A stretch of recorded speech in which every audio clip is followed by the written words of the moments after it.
నమస్తే అండి. దేవసేన కథలకు స్వాగతం. ఈరోజు కథ అప్పగింతలు. కథలోకి వెళితే, నిజమా పావని నువ్వు చెప్తున్నది? నేను నమ్మలేకపోతున్నాను అంది రమ్య. అవునే, నేను స్వయంగా తనని కలిసి వచ్చా కదా! అది ప్రేమనే అబ్బాయిని పెళ్లి చేసుకుంటుందంట. వాళ్ళ ఆయన పోయి 2 సంవత్సరాలు కూడా కాలేదు. అప్పుడే మళ్ళీ పెళ్ళికి రెడీ అయిపోయింది అంది నిష్ఠూరంగా పావని. ఛ! అలా నిష్ఠూరంగా మాట్లాడకే. అది ఈ పెళ్ళికి ఒప్పుకుందంటే ఏదో బలమైన కారణం ఉందనిపిస్తుంది. అది వాళ్ళాయన ఎంత అన్యోన్యంగా ఉండేవారో మనకి తెలియనిది కాదు. అంతెందుకు, 6 నెలల క్రితం తనని కలిసినప్పుడు కూడా కన్నీరు మున్నీరుగా ఏడ్చింది. చనిపోయిన భర్తని తలుచుకొని. ఆయన పెళ్లి చేసుకుంటుందంటే మంచిదేగా! దాని జీవితం మళ్ళీ చిగురుస్తుంది.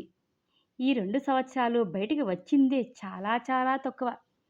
జీవోత్సవంలా బ్రతికింది. ఈ విధంగా అయినైనా దానికి మంచి జరుగుతుంది అంటే చాలా సంతోషంగా ఉంది. ఇంత మంచి వార్త చెప్పినందుకు నీ నోట్లో లడ్డూ పెట్టాలి అంది. హా, సరే సరే, ఎవరో వచ్చినట్లున్నారు, మళ్ళీ ఫోన్ చేస్తా అంటూ కాల్ కట్ చేసింది పావని. పావని స్వభావం తెలిసిన రమ్య తనలో తనే నవ్వుకుంది. కాలింగ్ బెల్ సౌండ్కి డోర్ తెరిచిన రమ్య ఎదురుగా కనిపించిన వారిని చూసి షాక్ అయ్యి తర్వాత సంతోషంగా కాగులించుకుంది తన ఫ్రెండ్ సౌమ్యని. ఏంటే సౌమ్య, మాట మాత్రమైనా చెప్పకుండా ఈ సర్ప్రైజ్ ఏమిటి? ఫస్ట్ లోపలికి రా అంటూ సంతోషంగా లోపలికి ఆహ్వానించింది. కుశల ప్రశ్నలు అయ్యాక ఇంకో వారంలో నా పెళ్ళి, నువ్వు తప్పకుండా రావాలి అంది సౌమ్య. తప్పకుండా వస్తా, కానీ నిజం చెప్పు, నువ్వు సడన్గా పెళ్ళికి ఒప్పుకోవడమేమిటి? ఏదో జరిగిందని అర్థమయ్యింది. అదేదో చెప్పు సౌమ్య. నీ మొహం ఆనందంగా ఉన్నట్టు నటిస్తున్నా, జీవం లేని నీ కళ్ళు నిజాన్ని చూపిస్తున్నాయి.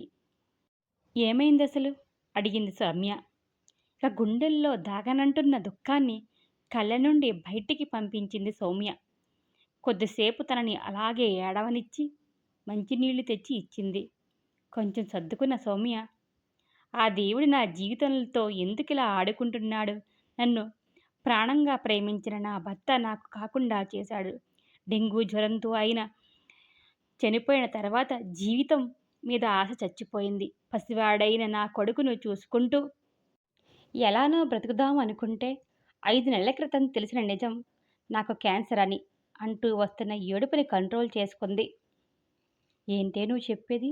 ఇది నిజం అయి ఉండదు, మరో చోట చూపిందో అంది రమ్య ఏడుస్తూ. లేదు రమ్య, అన్ని ప్రయత్నాలు అయిపోయాయి. అడ్వాన్స్ స్టేజ్లో ఉందట. డాక్టర్లు కన్ఫర్మ్ చేసేశారు. నా బాధ నేను పోతున్నందుకు కాదు, నా బిడ్డ భవిష్యత్తు గురించి. లోకం వెరిగని పసివాడిని ఏం చెయ్యాలో అర్థం కాలేదు. చుట్టాలందరూ ఆస్తి కోసం చూసేవారే తప్ప బిడ్డ మీద ప్రేమతో కాదు. పోనీ నీకప్పగిందాం అంటే నీ భర్త అత్తమామలు పర్మిషన్ కావాలిగా. మనస్ఫూర్తిగా స్వీకరిస్తారో లేదో వాళ్ళందరూ అనే సందేహం. అందుకే నీతో అనలేకపోయాను. ఆలోచనలతో సతమతమవుతున్న సమయంలో నా జీవితంలోకి వచ్చాడు ప్రేమ్. ఒకప్పుడు నన్ను ప్రాణం కంటే ఎక్కువగా ప్రేమించి తన మౌన ప్రేమను తనలోనే దాచుకుని నాకు పెళ్ళైపోయినా కూడా నన్నే తలుచుకుంటూ పెళ్ళి చేసుకోకుండా అలాగే ఉండిపోయాడు. 4 నెలల క్రితం కలిశాడు. పెళ్లి చేసుకుంటా అన్నాడు. నా గురించి మొత్తం చెప్పాను. తెలుసన్నాడు. నా గురించి ఎప్పటికప్పుడు అన్ని విషయాలు తెలుసుకుంటున్నాడట. నువ్వు లేకపోయినా నీ బాబుని నా బాబుగా చూసుకుంటాను. బాబులో నిన్ను చూసుకుంటాను. నాకంటూ ఎవరున్నారని? ఒంటరి పక్షిని, కాదనవద్దు అంటూ ఎన్నో రకాలుగా నచ్చచెప్పి ఒప్పించాడు. నాకు తను చెప్పింది సబబుగానే అనిపించింది. ఇందులో నా స్వార్థమే ఎక్కువ ఉంది, కానీ తప్పలేదు. పెళ్లి మొదట సింపుల్గా రిజిస్టర్ ఆఫీస్లో చేసుకుందాం అనుకున్నాం, కానీ ఈ బంధువులు అనే రాబంధువులు నేను పోయాక వాళ్ళని ప్రశాంతంగా ఉండనివ్వరేమోననే ఆలోచన మార్చుకున్నామంది. నేను పెళ్లి చేసుకోకుండా నా కొడుకుని ప్రేమకి అప్పచెప్తే మా సొత్తు అంటూ ఆస్తి కోసం చాలామంది వస్తారు.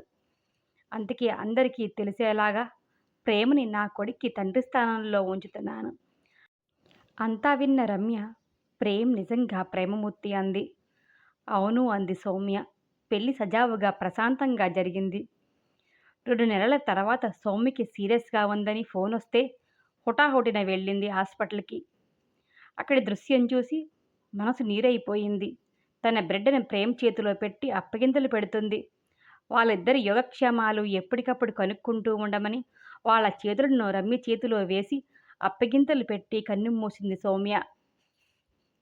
అప్పగింతలు అని ఈ చిన్న కథ మీకు నచ్చినట్లయితే లైక్ చేయండి, షేర్ చేయండి. Please subscribe my channel. Thank you.